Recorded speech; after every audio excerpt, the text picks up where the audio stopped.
Hi అండి, నమస్తే. Welcome back to my channel Supriya ఆవుల వ్లాగ్స్. ఈరోజు నేను మీకు చూపించబోయే రెసిపీ వచ్చేసి పన్నీర్ మసాలా కర్రీ అండి. చాలా బాగుంటుంది, చాలా టేస్టీగా ఉంటుంది. ఇందులోకి అనేక రైస్, రోటీ, చపాతీ, పూరీలోకి, బగారా రైస్లోకి ఎందులోకైనా తినొచ్చండి. చాలా బాగుంటుంది. నేను చెప్పిన విధంగా ఒకసారి మీరు కూడా ట్రై చేసి చూడండి. ముందుగా అయితే మనం ప్రాసెస్లోకి అయితే వెళ్ళిపోదాము. ఇక్కడ నేను ఒక బౌల్ అయితే తీసుకోవాలండి. అందులో 1 టేబుల్ స్పూన్ కారం వేసుకోవాలి, ఒక 1/2 టేబుల్ స్పూన్ సాల్ట్ అయితే వేసుకోవాలండి, ఒక 1/2 టేబుల్ స్పూన్ ధనియాల పొడి వేసుకోవాలి, ఒక 1/2 టేబుల్ స్పూన్ గరం మసాలా పొడి వేసుకొని ఒకసారి మనం స్పూన్ తీసుకొని వీటన్నిటిని ఒకసారి మిక్స్ చేసుకుందాము. ఇలా మిక్స్ అయిన తర్వాత మనం ఒక 250 గ్రామ్స్ పన్నీర్ అయితే తీసుకొని క్యూబ్స్ లాగైతే కట్ చేసి పెట్టుకున్నామండి. పక్కన ఆ ముక్కల్ని మనం ఇందులో యాడ్ చేస్తున్నాం అనమాట. ఇలా పన్నీర్ని యాడ్ చేసుకున్న తర్వాత ఒకసారి మనం ఇలాగా మసాలా అంతా దీనికి పట్టేలాగా మనం ఒకసారి టాస్ చేసుకోవాలి. ఇలా గిన్నెతోటి ఇలా టాస్ చేసుకున్న తర్వాత చూడండి, మొత్తం అయిపోయింది అనమాట. ఫైనల్లీ అలా మనం అంతా మసాలా అంతా పట్టింది చూడండి. ఇప్పుడు మనం వీటిని ఫ్రై అయితే చేసుకుందాం. ఒక ప్యాన్ పెట్టుకొని ఇక్కడ బటర్ అయినా యాడ్ చేసుకోవచ్చు అండి. నేనైతే 1 టేబుల్ స్పూన్ ఆయిల్ అయితే వేసుకున్నాను. ఇక్కడ నేను పన్నీర్ ముక్కలను అయితే వేసేసుకుంటున్నాను అనమాట. ఇలా వేసుకున్న తర్వాత ఒక్క 1 మినిట్ అలా ఉంచిన తర్వాత ఒకసారి కలుపుకోవాలండి. జస్ట్ ఇలా ఒక సైడ్కి కలుపుకున్న తర్వాత మనం 2 మినిట్స్ పాటు ఫ్రై చేసుకొని వీటి ముక్కలను అయితే మనం ప్లేట్లోకి అయితే తీసేసుకోవాలి. పన్నీర్ ముక్కలను అయితే ఇలా పన్నీర్ని మనం ఇలా మిక్స్ చేసి మసాలా పట్టించి వేయించుకోవడం వల్ల కర్రీ అనేది చాలా టేస్టీగా ఉంటుందండి. ఇప్పుడు మనం అదే ప్యాన్లోకి నేను ఇంకొక 1 టేబుల్ స్పూన్ అయితే ఆయిల్ అయితే వేసుకున్నానండి. కొంచెం జీలకర్ర అయితే యాడ్ చేసుకోవాలి, ఒక 2 ఇలాచి బిర్యానీ ఆకు ఒకటి యాడ్ చేసుకోవాలండి. కొంచెం చెక్క, కొంచెం మొగ్గ కూడా యాడ్ చేసుకొని ఒకసారి బాగా కలుపుకోవాలి. ఇలా కలుపుకున్న తర్వాత నేను 2 బిగ్ ఆనియన్స్ అయితే సన్నగా చాప్ చేసుకుని అయితే తీసుకున్నానండి. ఇలా వేసుకున్న తర్వాత ఆనియన్స్ అనేవి మగ్గిపోవాలి. మగ్గిపోయిన తర్వాత మనం అల్లం వెల్లుల్లి పేస్ట్ తీసుకోవాలి. ఒక 1/2 టేబుల్ స్పూన్ అయితే ఇక్కడ తీసుకున్నాను. వేసుకొని అల్లం వెల్లుల్లిలో ఉన్న పచ్చివాసన అంతా పోయేదాకా మనం ఫ్రై చేసుకోవాలండి. ఇలా ఫ్రై అయిన తర్వాత నేను 2 టమాటాలను అయితే తీసుకున్నానండి. మెత్తని ప్యూరీలా అయితే చేసుకున్నాను మిక్సీలో. ఇలా ఇదిగో చూడండి, ప్యూరీని ఇందులో యాడ్ చేస్తున్నాను అనమాట.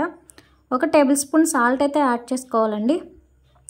ఒక 1/2 టేబుల్ స్పూన్ పసుపు కూడా యాడ్ చేసుకోవాలి. ఒక 2 టేబుల్ స్పూన్లు కారం అయితే యాడ్ చేసుకోవాలి. కొంచెం 1 టేబుల్ స్పూన్ ధనియాల పొడి, 1 టేబుల్ స్పూన్ జీలకర్ర పొడి కూడా యాడ్ చేసుకొని ఒకసారి మొత్తాన్ని బాగా మిక్స్ చేసుకోవాలండి. ఇలా మిక్స్ అయిన తర్వాత ఒక 2 to 3 మినిట్స్ పాటు వీటిని మగ్గనివ్వాలండి. ఇలా కలుపుకున్న తర్వాత మగ్గనివ్వాలి. మనం ప్లేట్ పెట్టేసి వీటిని అలా మగ్గనిద్దాము. ఒక 2 మినిట్స్ పాటు ఇలా మగ్గిన తర్వాత ఒకసారి మళ్ళీ మూత తీసుకొని ఒకసారి మొత్తాన్ని మనం కలుపుకుందాము. ఇలా కలుపుకున్న తర్వాత ఇక్కడ నేను పెరుగైతే తీసుకున్నాను. చిక్కటి పెరుగైతే తీసుకున్నానండి. బాగా మెత్తగా ప్యూరీలా అయితే చేసుకొని ఇందులో యాడ్ చేసుకున్నాను అనమాట. బాగా కలుపుకోవాలి. ఈ పెరుగంతా కలిసిపోయేలాగా బాగా కలుపుకోవాలండి. ఇలా కలుపుకున్న తర్వాత ఒక 1 మినిట్ పాటు ఇలా ఫ్రై అయిన తర్వాత చూడండి, ఆయిల్ కూడా కొంచెం పైకి తేలుతుంది అనమాట. ఇక్కడ కొంచెం మనం అయితే వాటర్ అయితే యాడ్ చేసుకుందాం. ఇక్కడ నేను 1 గ్లాస్ అయితే వాటర్ యాడ్ చేసుకున్నాను. మీకు కావాలంటే 2 గ్లాసులైనా వాటర్ యాడ్ చేసుకోవచ్చండి. ఇలా యాడ్ చేసుకున్న తర్వాత మూత పెట్టేసి ఒకసారి జస్ట్ 2 మినిట్స్ పాటు ఇలాగా మనము మగ్గనివ్వాలి. మగ్గనిచ్చిన తర్వాత ఒకసారి కలుపుకొని ఇక్కడ మనమైతే గరం మసాలా పొడి అయితే యాడ్ చేద్దామండి. ఇలా యాడ్ చేసుకున్న తర్వాత ఇప్పుడు పన్నీర్ మనం ఆల్రెడీ ఫ్రై చేసి పెట్టుకున్నాం కదండి, ఆ పన్నీర్ కూడా ఇందులో వేసేసి జస్ట్ ఒక 3-4 మినిట్స్ పాటు మనము పన్నీర్ని ఉడకనివ్వాలి. ఇలా అందులో వేసేసి ఉడకనివ్వాలండి. ఇంత అండి. మీకు కావాలంటే ఇక్కడ కొంచెం వాటర్ అయితే యాడ్ చేసుకోవచ్చు గ్రేవీకి సరిపడా. ఇక్కడ నాకు కొంచెం వాటర్ అయితే నేను వేసుకున్నాను. ఇలా వేసుకొని మూత పెట్టేసి జస్ట్ ఒక 3-4 మినిట్స్ పాటు మగ్గనిస్తే అంతే అండి. ఫైనల్లీ పన్నీర్ మసాలా కర్రీ అయితే అయిపోయింది. చూడండి, ఆయిల్ ఎలా పైకి తేలుతుందో. ఒకసారి మనం కలుపుకొని ఇక్కడ కొంచెం ఫైనల్లీ కొత్తిమీర అయితే యాడ్ చేసుకొని కొంచెం మీ దగ్గర ఉంటే కస్తూరి మేతి కూడా యాడ్ చేసుకోండి. ఇక్కడ నేను కూడా యాడ్ చేశాను. అంతే అండి, పన్నీర్ మసాలా కర్రీ అయితే రెడీ అయిపోయింది. చూడండి, ఇక్కడ నేను కొత్తిమీర అయితే యాడ్ చేసేస్తున్నాను.